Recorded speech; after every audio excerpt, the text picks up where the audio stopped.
Good afternoon, everyone. Welcome to the Youth Climate Adaptation Forum, today about nature-based solutions and climate-resilient infrastructure. I would like to welcome all of you, and we will start this forum with a video.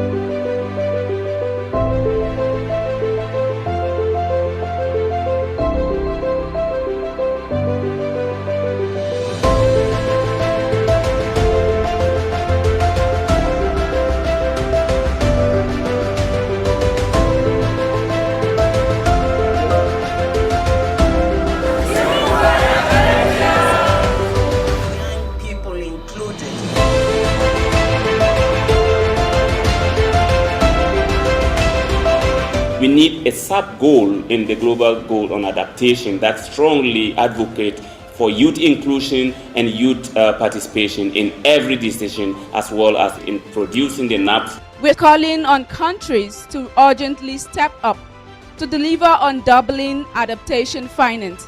Being there in the decision-making room is one of the challenges. Another issue is the issue of capacity. Coupling those finances with the skills. Many young people have the capacity to innovate, but then the legal capacity, the business management capacity sometimes is not there. Finance obviously follows thereafter education, but entrepreneurship and decent jobs to begin with is key for our youth to drive adaptation, for them to see an incentive.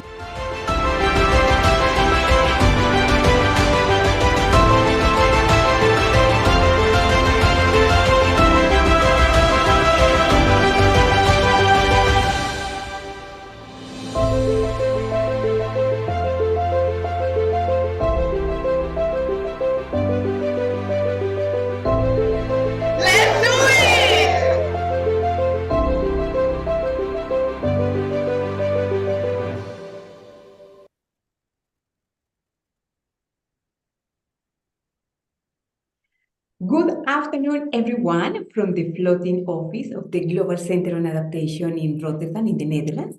Good morning in the Americas, good evening in Asia and the Pacific. My name is Adriana Valenzuela. I lead the Youth Leadership and Education Program at the Global Center on Adaptation, and I am delighted to welcome you to the fourth Youth Adaptation Forum today under the topic about nature-based solutions and climate-resilient infrastructure. We have an extraordinary agenda today. We have speakers from Kenya, Uganda, Philippines, United Kingdom, China, Nigeria, Bolivia, and Bangladesh.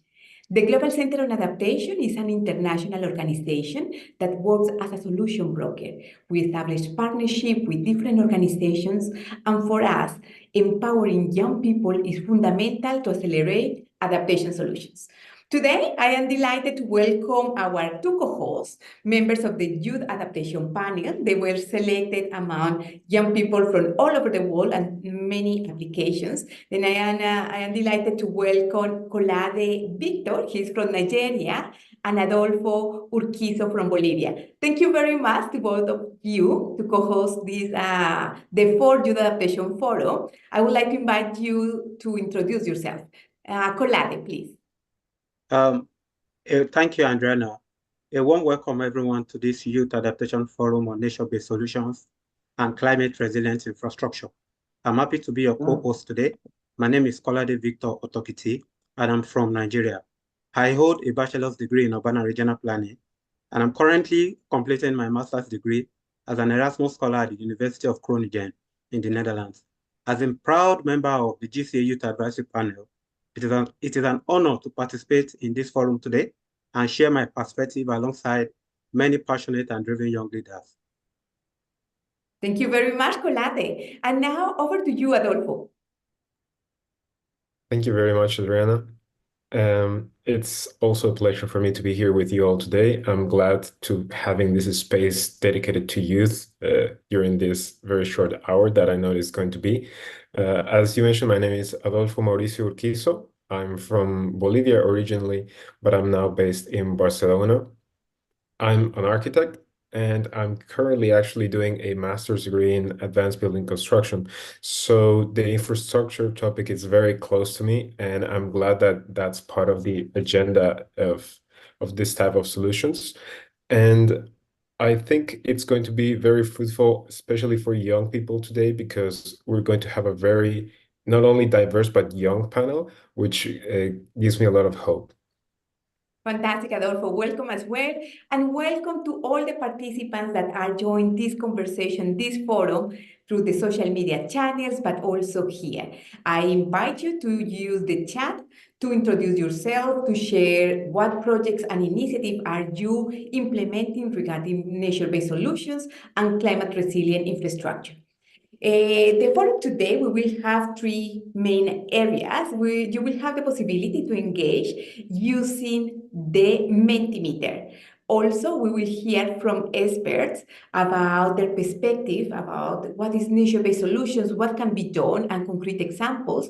But also, we will have the possibility to learn about how youth are leading these solutions. And we will have the presentation of good practices. To start, I would like to invite you, Colade, to guide us for the Mentimeter session. Over to you, Colade.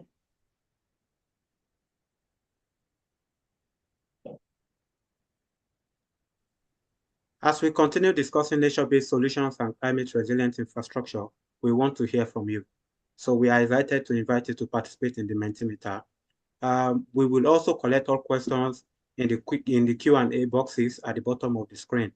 Please feel free to use the function. You can bring out your phone and scan the QR code on the screen and input 85640877 to find the question we'll be asking you. And the first question today is, what are the barriers to young people engaging with nature-based solutions and climate-resilient infrastructure? Share your thoughts. Let's learn from each other. Fantastic. Then it's an invitation to all of you. For those of you that just joined, we are using Mentimeter to receive your opinions, and you just need to use the code that is on the screen and share with us your thoughts. But to start this conversation, I would like to invite you, Colade, to share your thoughts. What are the barriers in your perspective? Okay, reflecting on my personal experience in Nigeria, I would say one of the main barriers is the insecure land tenure system that youth-led initiatives must navigate to implement nature-based solution projects. Significant areas are still managed under customary or communal tenure system, with traditional authorities and village elders exercising control over land allocation and use. And as you may have imagined, gaining access to land in such a situation to implement nature-based solution is difficult due to competing interests among different communities and stakeholders. For instance, stakeholders' profit-driven motives usually clash with youth efforts, leading to resistance and lobbying against the proposed nature-based solution projects. And even after obtaining initial consent, the lack of formal land titles or recognized ownership documentation leaves the project vulnerable to dispute and potential eviction. I would conclude by saying, without secure tenure rights, the long-term sustainability of a nature-based solution effort is constantly under threat. Excellent. Thanks a lot, Colade. And we can see here as well in the Mentimeter some of the barriers. Our participants are sharing about the lack of access to funding, access to land, cultural norms, access to information, the recognition from different stakeholders, governments, and the society about the key role that young people play and the importance of fostering youth participation. These are some of the elements. And Adolfo, from your experience, you are from Bolivia. Then what do you think? What are these barriers? Thank you. I think one of the core barriers here is that it's of technical nature in that sense, and it has two phases. One is like core education. I think it's not difficult to understand the relevance of climate, but it's very difficult to understand climate as a science. So even though we can have a lot of people that are experts in the area to have our own actual solution to anything climate related, you need to have a lot of education, like formal education, and that's of course something that it takes time, so it's not something ready available for youth in that sense. And the other half is experience, because climate is one concept, but a climate solution requires to apply the knowledge in a specific context. And knowing about some aspect of climate somewhere in the world is not the same that knowing a solution for something that is happening in your own country or in your own context, or even in the same types of contexts. Time is something that affects climate as a general rule. So something that was used in the past might not be useful in the future. So the good news here is that these are not barriers that we cannot cross. These are things that youth can acquire. It just requires time and effort, of course. Thank you very much, Adolfo. As you said, okay, the connection about nature-based solutions, experiential learning, how young people can apply this knowledge. I want to then continue our agenda, and a warm welcome to all our speakers. As I mentioned at the beginning, we have speakers from Kenya, Uganda, Philippines, United Kingdom, China, Nigeria, Bolivia, and Bangladesh. Then it is an extraordinary group with a different experience. And I want to welcome Robin Huggins. She is a PhD student at the University of Oxford. Also, my colleague, Faisal Rahman. He is an expert working on climate change issues, especially water, and he is now the acting director of the GCA office for South Asia in Bangladesh. Also, welcome to Leah. She is from Uganda, and she will be sharing with us the impacts and how she has been facing the impacts of climate change in Uganda. We have Chen Hao. She's a master student in Tianjin University in China. Gen Dakinan, he's a volunteer at the Mangrove Matter in the Philippines, and Meli Avis, and she's a coordinator of a very significant project of visionary solutions in Kenya. Then welcome to all of you. And to start this conversation, I want to invite you, Faisal. Thanks a lot for joining us, for taking the time. I know that it's late in Bangladesh, in Dhaka, and you have been working with the topic about climate change. Then just to start setting the scene for this conversation, for this dialogue, I would like, Faisal, that you share with us what are these climate hazards that we are experiencing with climate change, and what are these climate impacts? Well, Adriana, thank you so much. First of all, I really appreciate the invitation to join this particular session. It's highly exciting to see so many young colleagues joining from all across the world. So welcome from Dhaka. To respond to your question, so when we talk about the climate hazards or climate impacts, let me first say that what does this climate change mean to the weather and climate system? So as we see more and more emission of greenhouse gas increasing, this leads to rising temperatures and also leading to temperature extremes. And when I say temperature extremes, it doesn't just mean heat waves, it could also mean like cold waves too. And then what it also does, it changes the patterns of precipitation. So in some parts, you may have high water, like high precipitation. It could also lead to drying the weather or a lower precipitation.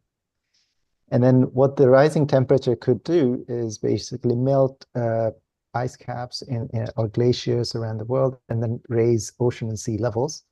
And that could also lead to ocean acidification due to the increase in carbon dioxide. That leads to changing in the natural hazards. What we see is natural hazards like floods, landslides, cyclones, and storms. So the change in these weather patterns or the weather parameters like temperature, precipitation, that has an impact on those natural hazards that we talk about. For example, Flooding, but as we see that, okay, with increasing climate temperature, the predictions are that the floodings are going to get more intense and more frequent.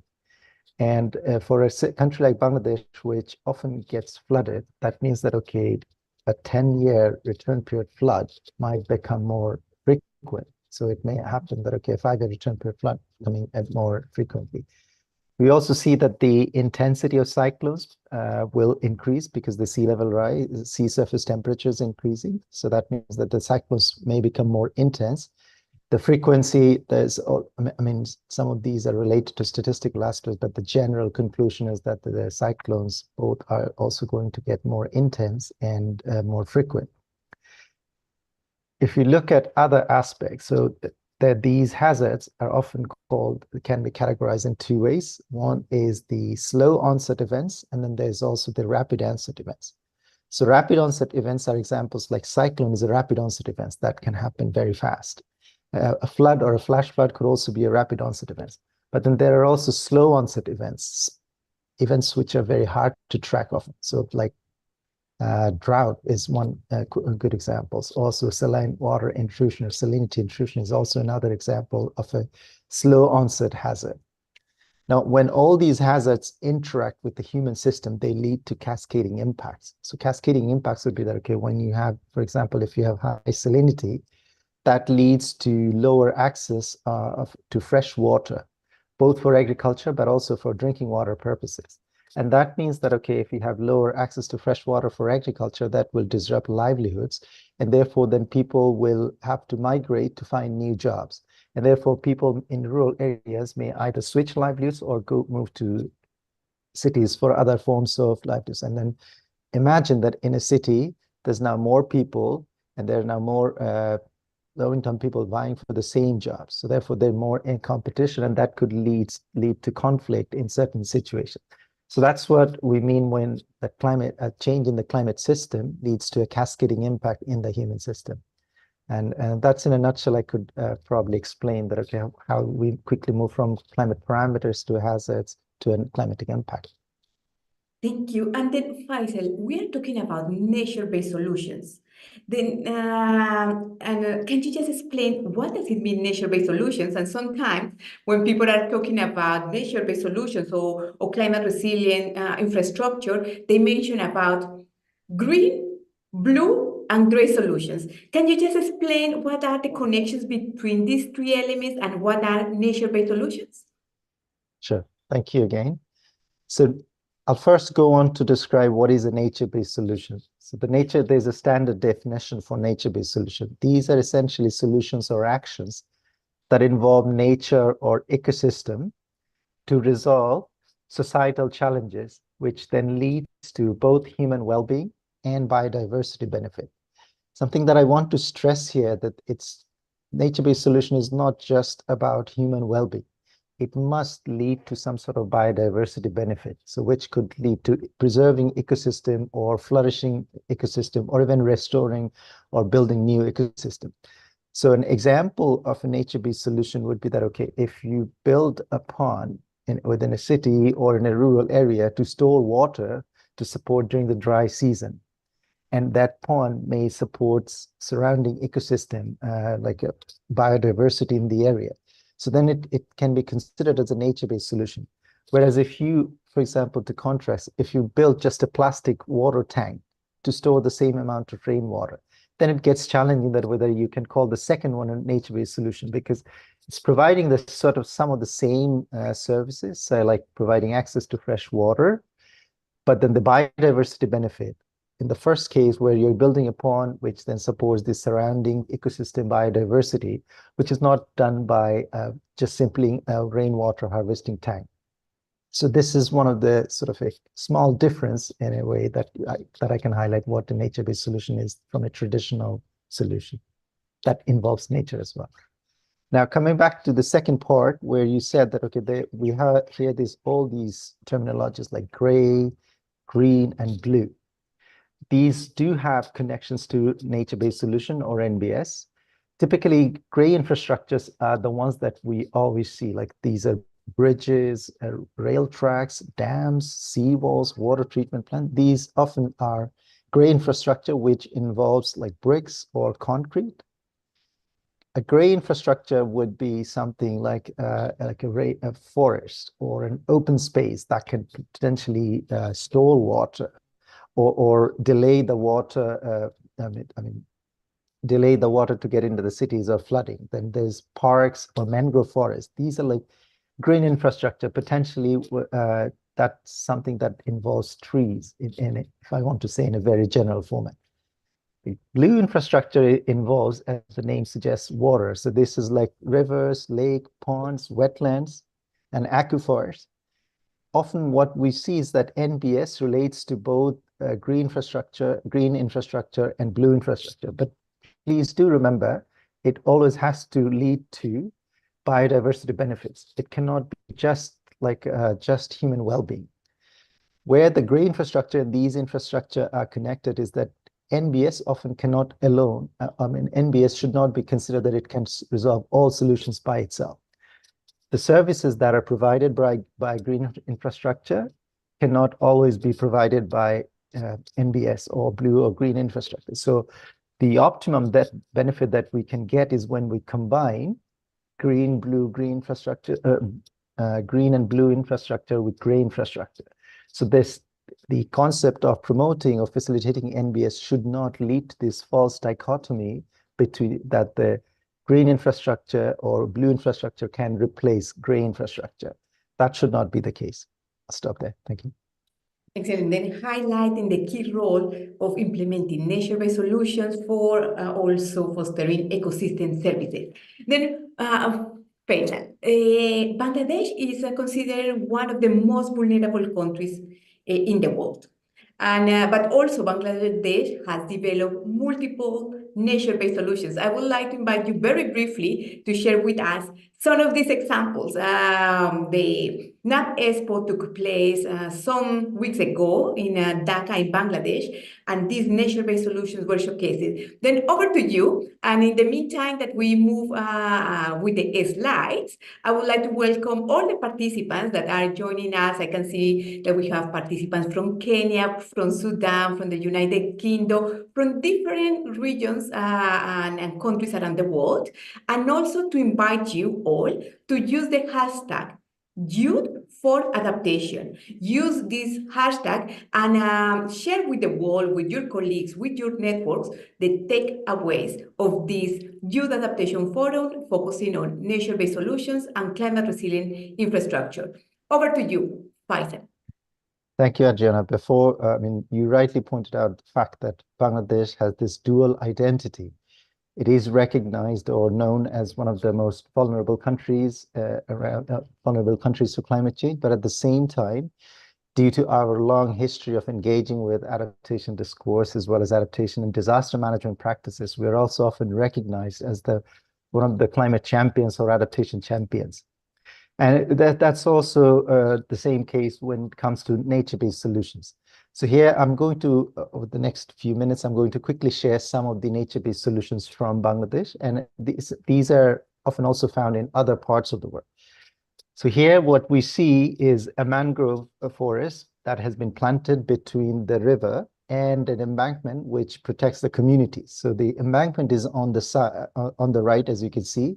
And in front of the embankment, we have the mangrove forest, which then protects the embankment from like storm surge or during cyclones or even flooding water. And then in addition, this mangrove forest provides multiple other benefits. So for example, often it provides bee collection or snail collection and other sorts of livelihoods. So one of the advantages of nature-based solution is that it can provide multidimensional benefits, which can lead to purifying water or improved livelihood or even food security. Maybe if we can go to the next slide, another example that I can highlight is that how nature-based solutions could also help us help with the breaking the wave action or also the sea level rise. So here we see is an oyster reef. So these are also considered nature-based solutions because it's actually these oyster reefs are mini ecosystems.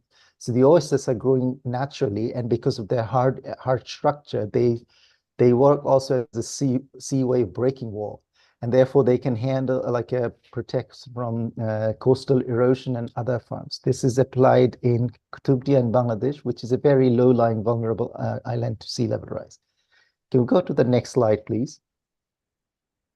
So again, as I said, the nature-based solutions can come in different format, and they provide different sorts of ecosystem services. Here we see on the right, there's a large pond. So what we called like a rainwater harvesting pond.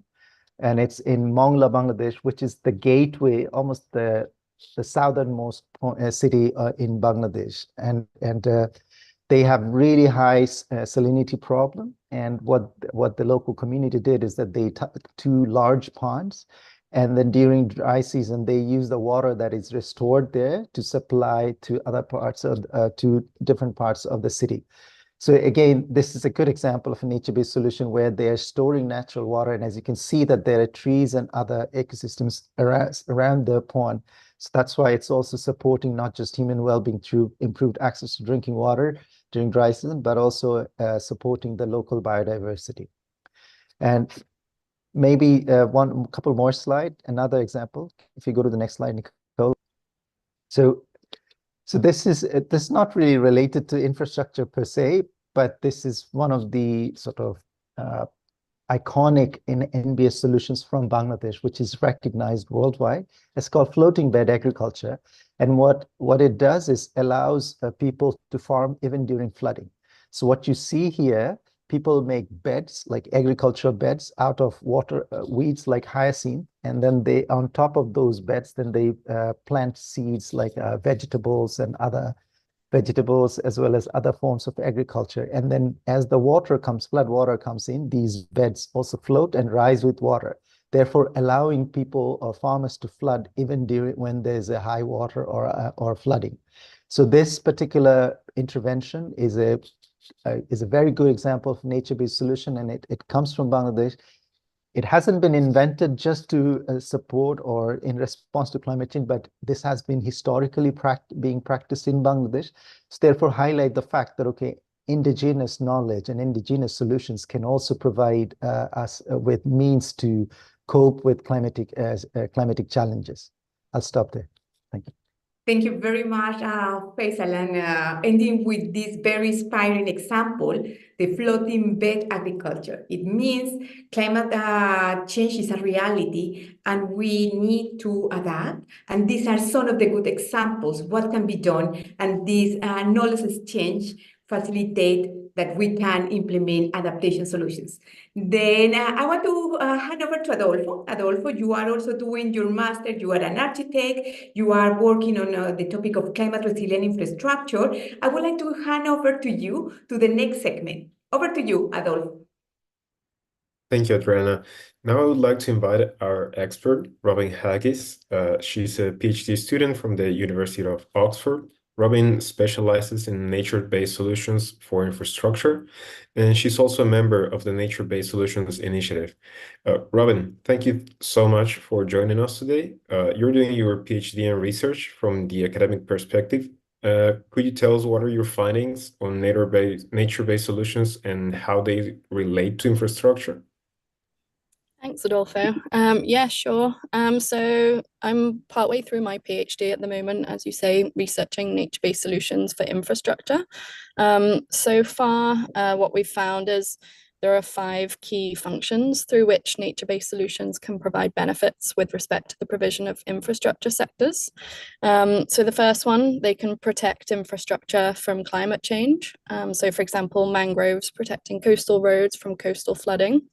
Secondly, they can deliver infrastructure services in their own right and substitute for built infrastructure assets, either partially or entirely.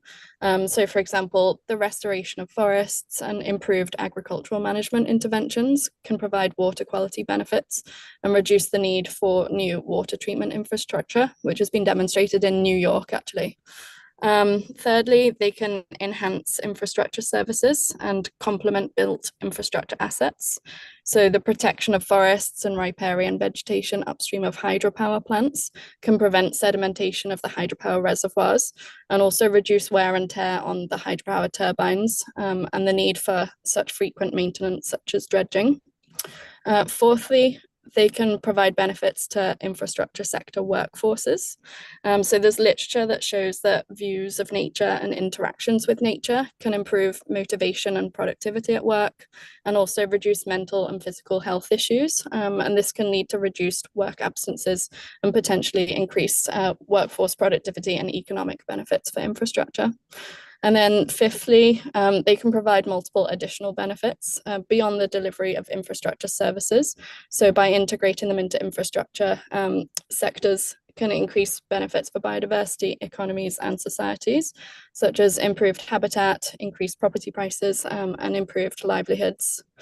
And by doing this, they can provide benefits to infrastructure as well, including increased cost effectiveness and flexibility to climate change. We found that all infrastructure sectors can benefit from nature. So this ranges from sectors such as buildings to culture, education, health, energy, and more. And so infrastructure is actually a key route through which nature-based solutions can be scaled across countries. And by integrating nature-based solutions into infrastructure, countries can achieve simultaneous progress on global agendas, such as the Sustainable Development Goals, the Global Biodiversity Framework, and the Paris Agreement on Climate Change.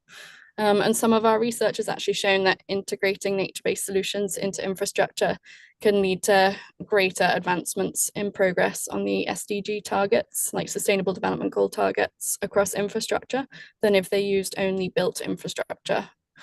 And then finally, nature-based solutions offer opportunities to meet both the large infrastructure and biodiversity investment gaps. As nature-based solutions can provide multiple services at the same time, they can help to optimize the use of funding and support mutual progress towards meeting the needs for infrastructure and biodiversity at the same time. Thank you, Robin. And I think the last part you mentioned is quite interesting, that's related to the costs, and that this goes to the question that I want to ask you is, what challenges do you think countries are facing now into implementing these types of solutions? Yeah, so nature-based solutions offer a huge amount of benefits, as we just touched upon, but yeah, there's still a lot of challenges, too many to list now, so I will pick a few just to talk about. So one to mention, which is a key problem, is a lack of data on the costs and benefits of nature-based solutions. So this includes information on the cost of implementation, cost of maintenance and monitoring. And then importantly, in relation to benefits, like how effective a given nature-based solution would be at meeting the infrastructure service need in different contexts. So the effectiveness of nature-based solutions can be impacted by a huge range of factors. To name a few, these would be things like ecosystem type, species type, their condition, their intactness. But a lack of robust information on the different nature-based solutions and how they function in different contexts poses a challenge to decision makers incorporating them into infrastructure planning, and can also deter investors. So it can make funding a problem as well. And then another problem that we are tackling, I suppose, at the moment, are time delays to benefit provision. So different nature-based solutions have different timeframes over which they develop, function, and have capacity for service provision. So many can take much longer to achieve full benefits than for built infrastructure. So for example, badly degraded forests can take multiple decades to restore, which can be quite a challenge to decision makers, where the infrastructure service needs are required over much shorter timeframes. And it can also be really hard to secure funding from investors who want to see short-term benefits. And then another challenge to mention is availability of human, technical, and institutional capacity. So human and technical skills, for example, are required to assess the right nature-based solution options for a given infrastructure service need, and importantly, to monitor their outcomes and how effective they are at meeting the service need. But this is particularly hard in contexts where there's either a lack of people available to work in nature-based solutions, or where there just aren't the technical skills currently in how to monitor the benefits once they're implemented. This has definitely come up in contexts such as small island developing states, such as, well, like some of the islands in the Caribbean, like Jamaica springs to mind, where they have like lots of projects going on in nature-based solutions, but they just lack the human and technical capacity at the moment. And then finally, funding of nature-based solutions. So funding is required for the implementation, monitoring, and maintenance of nature-based solution, but securing the funding can be challenging, particularly for monitoring and maintenance. And it can last for durations much too short to build a proper evidence base of benefits. Equally, many funders at the moment are not yet specifying reporting requirements in terms of effectiveness of the solution. So this compounds the issue of like data gaps.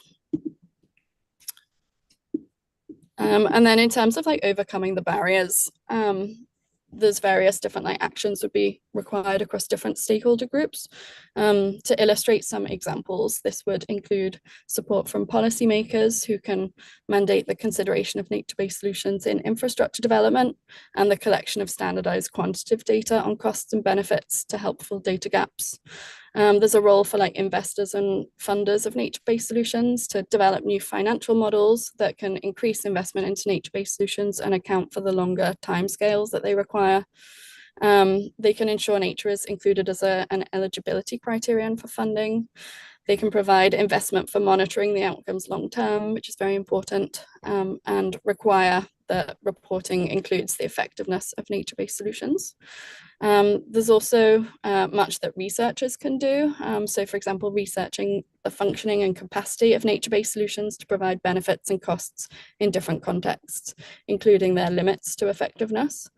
They can help to research different funding options that account for the time delays to benefit accrual.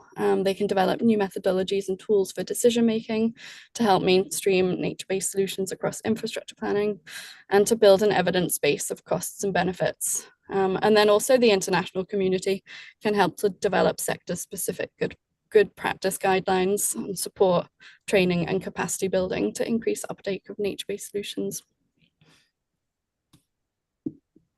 Thank you very much for your valuable contribution, Robin.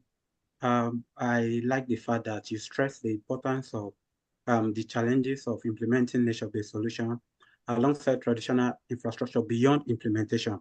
You highlighted the importance of monitoring and how this may also affect mainstreaming nature-based solutions. Now, I will turn to Leah to hear about how climate change is impacting infrastructure in Uganda. Leah is a young climate activist from Uganda. She's known for leading tree planting campaigns in Uganda. Uganda is experiencing flooding and hotter temperatures, which are having big impact on infrastructure. Leah, can you kindly tell us more about yourself and Uganda? Hello, everyone. My name is Leah Namgara, as Kolade mentioned. I'm a climate activist and a child rights activist. I'm also have the honor of serving as a UN Habitat Youth Advisory Board member. And I'm from Uganda, in East Africa.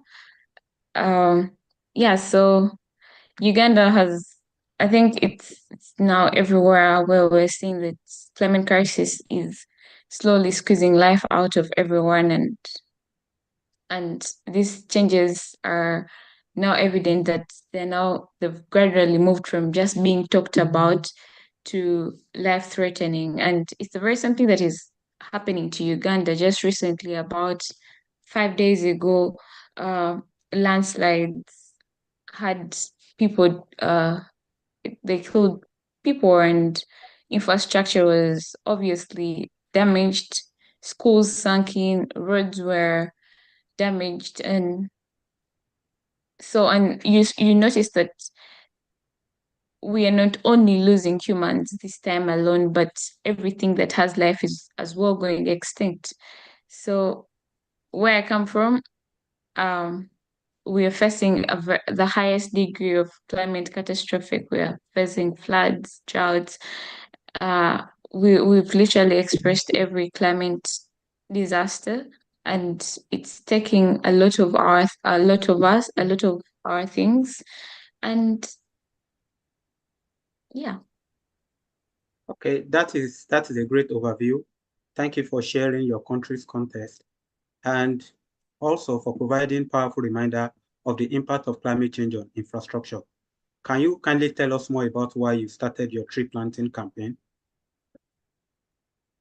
All right, thank you. I started a project called Birthday Cheese, and Birthday Cheese is a project that's I started when I was turning the age of 15 years old. I decided to not throw parties, cut cake, but instead plant 200 trees, and it is non-stop from then. I've been doing it on and on until my 19th birthday. And I bought the idea to everyone that you can leave an impact. You can create an impact on your special day by planting trees. And so far, I've planted over 20,500 trees through celebrating people's special days. And I believe this is a nature-based solution. I hope um, the previous panelist can confirm that. I like how he enlightened Faisal, I think, how the difference between I now know the difference between nature-based solutions. And I hope everyone can take on this as a celebration custom. And one of the reasons why I started Birthday Trees Project is to restore Uganda's forest cover. You notice that we've dropped and we're now left between about 10% of our forest cover, and yet Uganda was known to be one of the greenest countries in the whole world. So if we can follow this and celebrate our anniversaries, our special days through planting trees, we can restore our lost forest cover, and it's one of the best ways to mitigate climate change. Thank you very much, Leah, and congratulations for this initiative, and please keep your leadership and mobilizing other youth. Then I continue welcoming all the participants that joined the Youth Adaptation Forum on nature-based solutions and climate resilient infrastructure. I invite you as well to introduce yourself, to share your initiative using the chat, and as well to use your social media channels, especially the hashtag Youth for Adaptation, to share these stories, these takeaways, to make a call for action and showcase the leadership of young people around the world to implement nature-based solutions. Now it is an excellent transition. We have heard from two experts, Faisal and Robin, a general overview about nature-based solutions and the connection with climate resilient infrastructure. Now, Leah presented a general overview, why climate change is a reality and how communities and people are affected, but also how infrastructure is affected. Now we will move and we will continue showcasing how youth are implementing concrete solutions. We have 3 good practices. I would like to welcome the three speakers. We will start the first one. It is a presentation about what is happening in Philippines, and I would like to invite Gen Dakin. He's a volunteer, and he has a project about mangrove. Gen, thanks a lot for joining us. Please share with us your experience, and if Nicolo could help us also with the slides. Welcome, Jen. Hello, everyone. My name is Jen Dekinan, and I'm very glad to be here. I am from the Philippines. Right now, I'm doing a master's degree in Islands and Sustainability at the University of Groningen and University of Las Palmas de Gran Canaria. I think I can still not see the slides. Okay. Oh.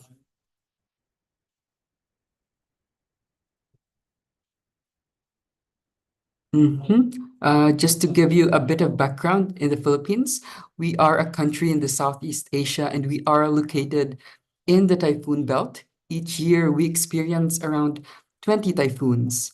In 2013, the world's most powerful typhoon ever recorded in history, Typhoon Haiyan, hit our country. For many Filipinos, we are stuck in this cycle of destruction and rebuilding. So how do we break this cycle? Mangroves. Mangroves are nature-based solutions against typhoons as they protect us against these big waves. However, mangroves in the Philippines are threatened by many things, such as rapid coastal development, pollution, and the establishment of aquaculture farms. In Mangrove Matters Philippines, the organization that I'm working with, we're aiming to restore and protect these ecosystems that protect us. So yeah, we can go to the next slide. So what are we doing at Mangrove Matters?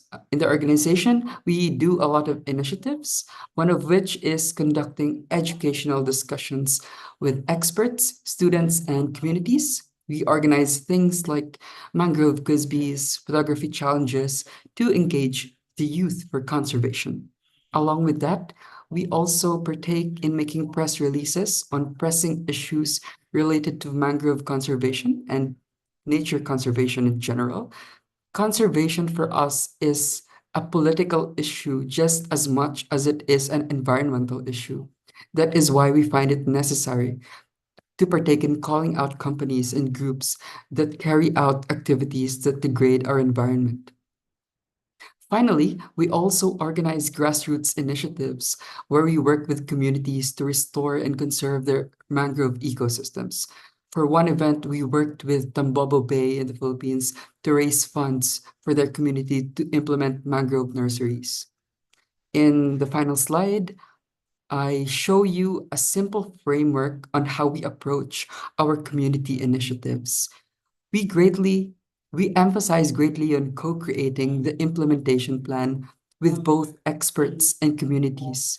We go to experts to consult which species should be planted and in which area, and we consult with communities to gain their knowledge as well as inquire about their needs. With that, we ensure that our work is not only science-based, but also resonant to the experiences, the beliefs of the communities. This co-creation as a core ensures that the sustainability of our initiatives. However, despite our initiatives, mangrove conservation in the Philippines is facing many challenges. One of which is the lack of clear mangrove restoration policies. Our organization have been calling out many groups that plant the wrong species of mangroves in the wrong area. This is counterintuitive as the mangrove will not grow at all. In many cases, this is even conducted by government institutions. Another thing is that we need innovations to implement reforestation under extreme events. In one of our initiatives, the mangrove seedlings weren't able to grow because of a strong typhoon. Another one is the deforestation of mangroves due to development projects. At this point, we cannot sacrifice our climate for the sake of development. This underscores how crucial it is to implement nature-based infrastructures. And with that, we have the following recommendations. Nature-based solutions implementation should be context-based and participatory. That aligns well with our co-creation approach to implementing these initiatives. Second, youth participation allows them to apply what they've learned in school and understand the socio-political facets of nature-based solutions implementations. Finally, we really advocate to leveraging social media for good. We have found good success in using social media to forward our campaigns, and we really recommend other initiatives to utilize this as a tool. Thank you. Thank you very much, Gail. And we will have to good practice more. Then now I hand over to Colade to present the next speaker. Yeah, next we will hear from Melin, who is from Kenya and is the project coordinator at Inuka. Melin, can you kindly share with us what is happening in your country and what problems you are facing? What initiative did you establish, the impact, and the recommendations for young people based on your experience? You have the floor, Melin. Okay. Hi, everyone. Thank you for joining this session. I'm Melina Bisa from Kenya, and basically I'm raised in Mombasa. This is found along the Kenyan coastline at the Indian Ocean, but I'm currently in Nairobi, and Nairobi is one of the beautiful cities in Kenya, and the only city that has a national park within, so that's really amazing. And some of the challenges that we are currently facing in Kenya is like we are having so many floods and landslides, just like our neighboring country, Uganda. And actually, just 3 days ago, the government had given a warning that there will be a cyclone that will be hitting the coastline. But we also thank God that we are around, Kenya is located at the equator. So the pressure, I think, diverted the cyclone and we were not hit by it. So I am currently at Youth for Nature and we are implementing a project called Inuka. This is actually in Swahili and in English it means rise up. So we are rising up for nature. And this is the first on the ground NBS project by Youth for Nature. And we are having 3 youth teams that are beneficiaries of this project. We have one in the Asal region, Nature and People as One, and they are currently doing FMNR, Farmer Managed Natural Regeneration. And this is whereby they are taking care of what is already left because this is an Asal region and there are limited resources, especially like water. We are also working with a youth team from the coast called Big Ship, and this is doing mangrove restoration, and also Friends of Ondiri that are rehabilitating the wetland that is a very vital source for water in Nairobi. And this project has focused on 3 goals, which is biodiversity and NBS best practice. I would just like maybe to highlight on what Jen had said, like when you're planting mangroves, like in the coastline, we have 5, in total, we have 9 mangrove species, but in the Kenyan coast, we are only planting 5 mangrove species because these are the species that do well in this coastline. So we can't plant species that are not doing well. And another goal that we are trying to address is sustainable livelihood and youth leadership. We know that youth are always facing challenges when they're implementing their solutions on the ground. So how can we support their initiatives? How can we celebrate them? And also ensure that these nature-based ecosystems, they're also providing livelihoods to them. And also our last goal is about community building and storytelling. We need to showcase these stories that they are working, that the youth that are doing this restoration on the ground, their solutions are working. And so we need to showcase them and build a community so that we can like transfer this knowledge, not just within us, but to the next people, the next communities, the neighboring countries around us. Yeah, next slide, please.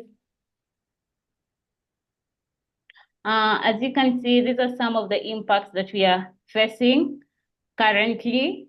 Even if you go to like online right now and look at the images of Kenya, this is just the superhighway that I currently use when you're going to town.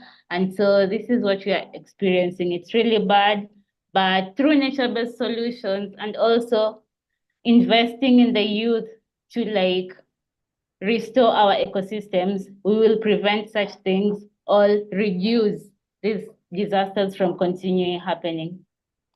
Next slide.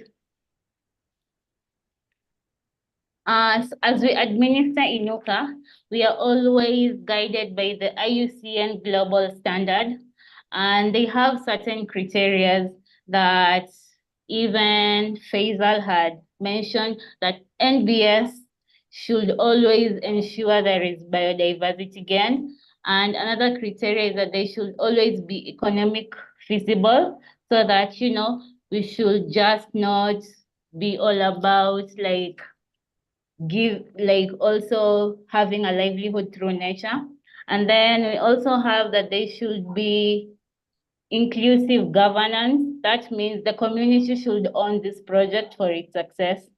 And also include storytelling in that, you know, let us tell these stories, what is happening, what is working, and maybe the changes that you should make so that our initiatives to be more successful.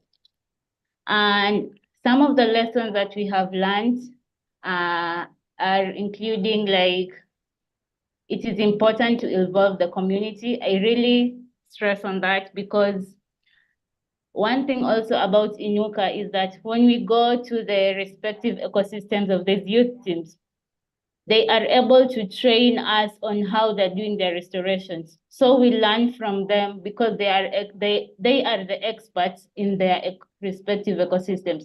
So they know what best works for this place. And then in Inuka, as we focus on also restoring nature, we should also focus on how we can earn a livelihood. We should design these initiatives in a way that they can be resilient and also be of economic benefit to us. I can give an example of our youth teams. We have like NAPO that is doing FMNR. They have decided that they can integrate fruit trees within their restoration areas so that as they monitor the acacias within their regions that are doing so well, they can also monitor these fruit trees and sell to the people around. And this just not give them livelihood, but also improve the soil fertility of this area. Yeah, and this is just some of the engagements that we have with our youth teams. Some are doing construction of a boardwalk within the mangrove to enhance ecotourism. And this is also a source of nature-based solutions. We have some ladies here who are also setting up their beehives, and they are putting them in the forest and as a way also to earn a livelihood through nature. Yeah, thank you. Thank you very much, Melin, and again, congratulations for this extraordinary work. And then I will hand over to Adolfo to continue with the presentation of the good practices. Adolfo, over to you. Thank you, Adriana. Finally, we're hearing from Sen Chao Wang. Sen Chao is a master's student at Tianjin University, and she's researching the Living Building Challenge.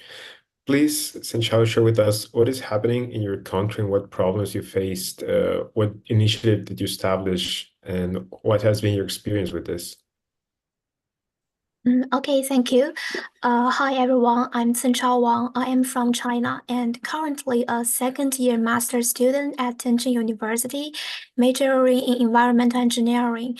So it's an honor to have the opportunity to share my experiences with you. My practice focuses on the living buildings. Currently, my university is constructing a new campus in Shenzhen. Shenzhen is a city known for its rapid development. It contains many skyscrapers. However, various traditional buildings, while structurally impressive, often demand vast resource and significantly contribute to carbon emissions and environmental impacts. This highlights the urgent need for sustainable architecture construction practices. Next slide, please. So recognizing this need, my university is constructing the new student center to meet the standards of the Living Building Challenge, which represents the principle of sustainable design, aligned with the nature-based solutions and sustainable development goals. This initiative focuses on 7 critical parts: water, energy, equity, beauty, material, place and health, and happiness.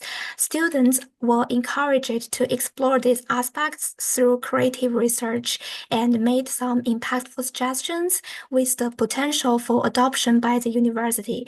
So my focus has specifically been on the water part. Water part requires the building to reach net positive water consumption. So we can go to the next slide.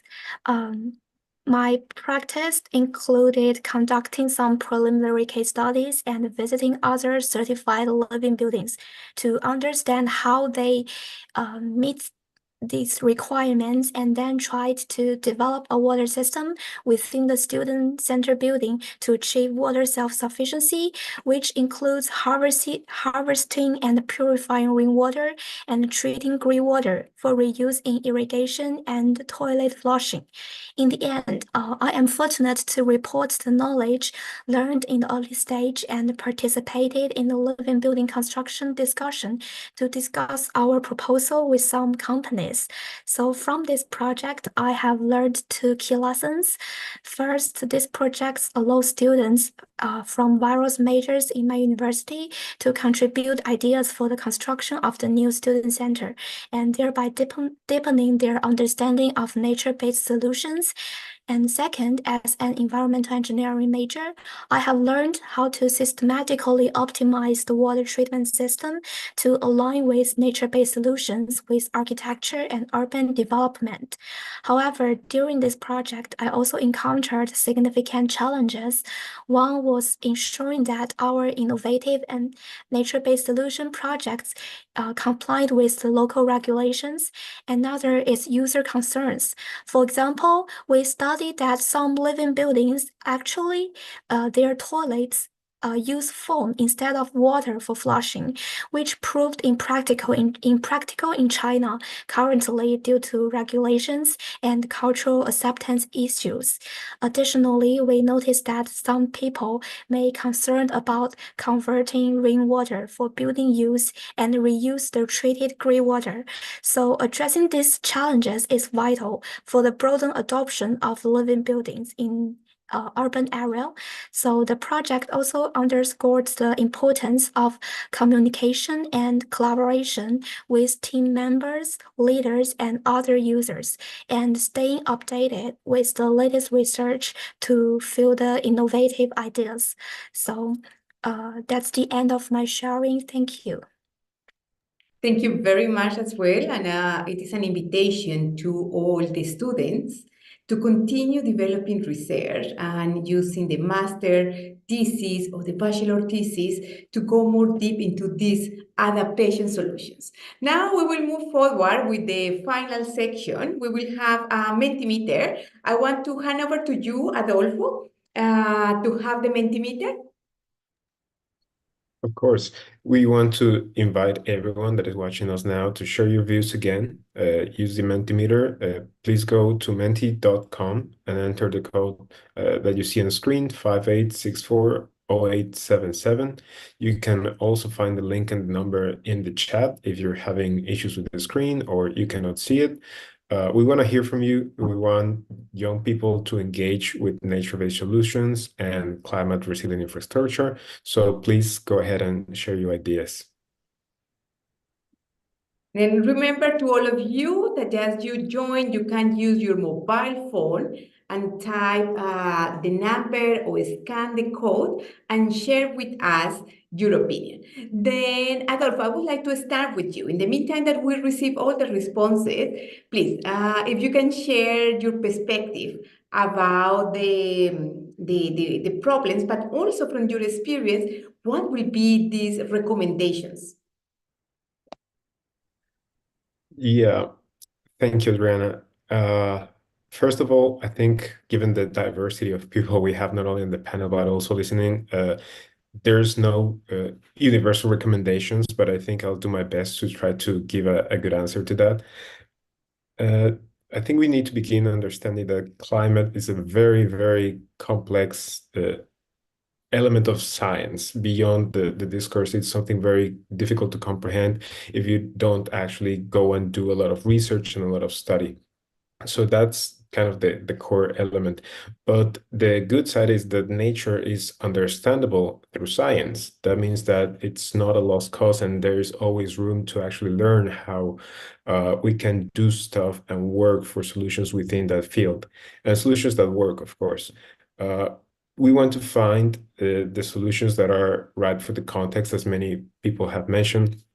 So that initially goes through actually focusing on understanding the local problems and actually defining what is the thing that you want to solve, depending on the context and, of course, in your local situation.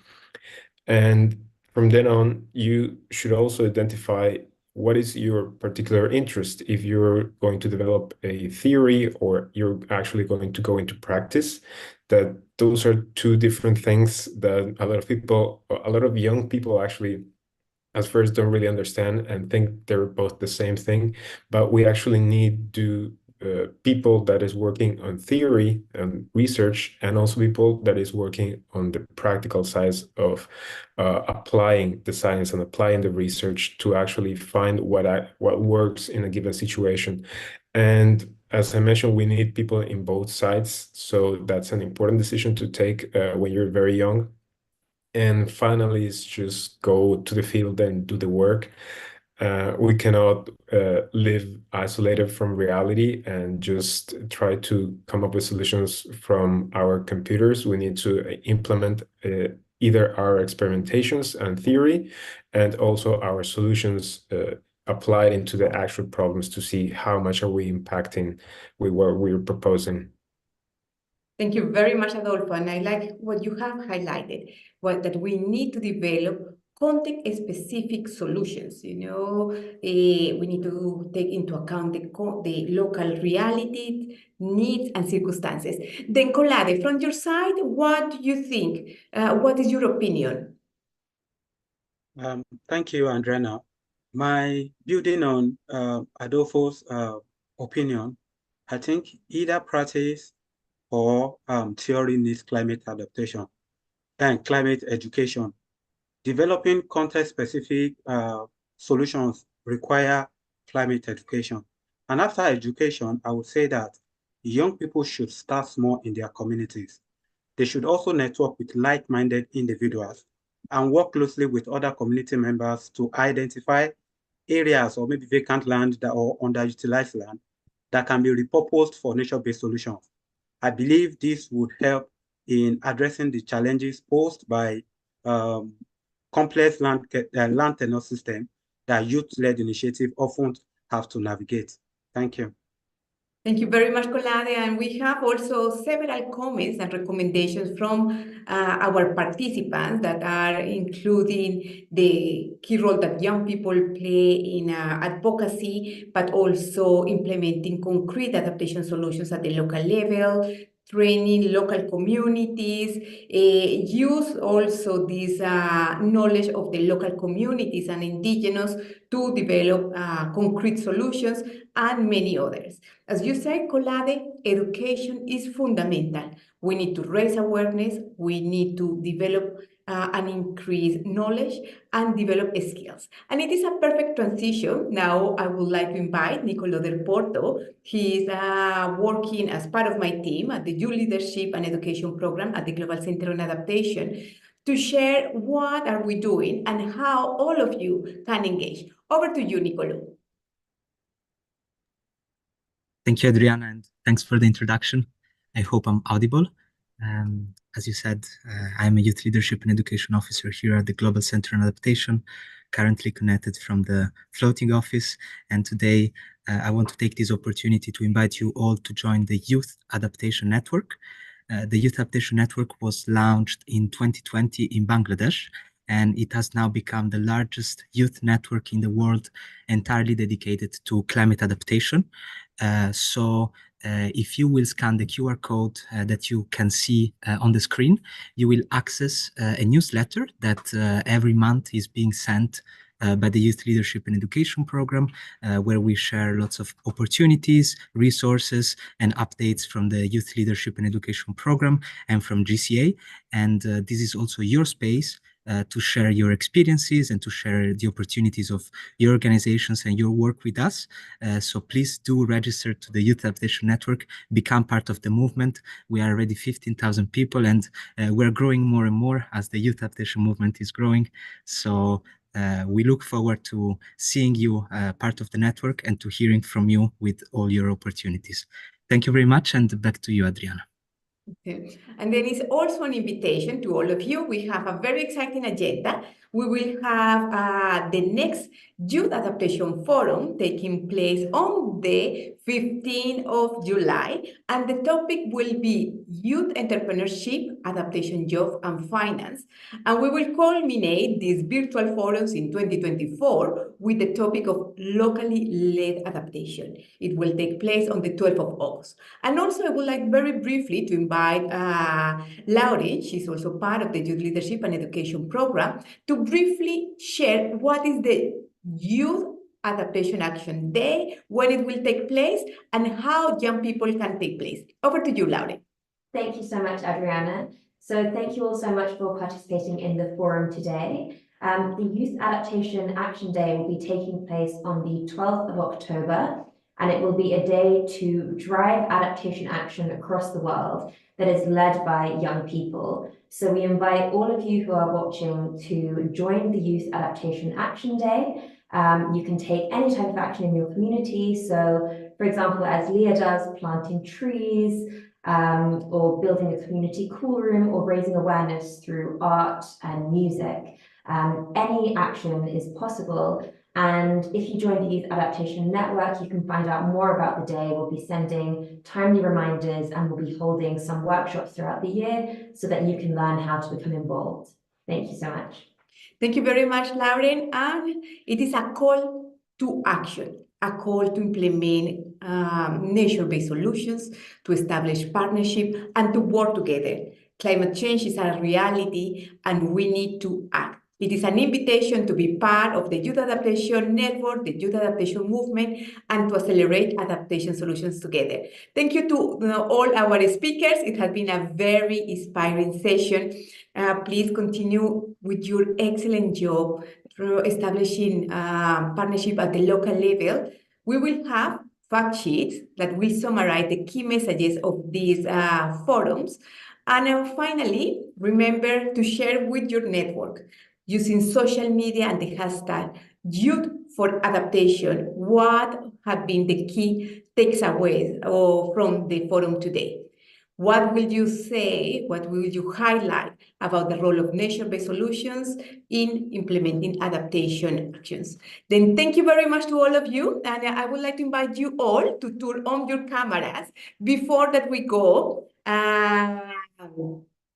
Because we would like to take a family photo, not only with the speakers, but also with all the participants. Then I would like to invite you, if you have your mobile phone, if you join using your mobile phone or using your laptop, to turn on your cameras. We have many participants that join directly with the Zoom link, but as well using, we have followers that are watching live this forum through the social media channels. Then I would like to invite my colleague Celine to guide us. How do we do for the family photo? A big smile from all of you, and congratulations. We are aware that there are many of you implementing different solutions, different initiatives. We want to celebrate your leadership, amplify your voices, and build the Youth Adaptation Movement. Then Celine, over to you. Please guide us regarding the family photo. I think, Adriana, we don't have time to promote attendees as panelists to take the photo, so I will take a photo of the panelists. So if you could just give me a nice smile. 1, 2, 3, and smile. And one more, 1, 2, 3, and smile. Thank you. Thank you very much, and I wish you all a very good day.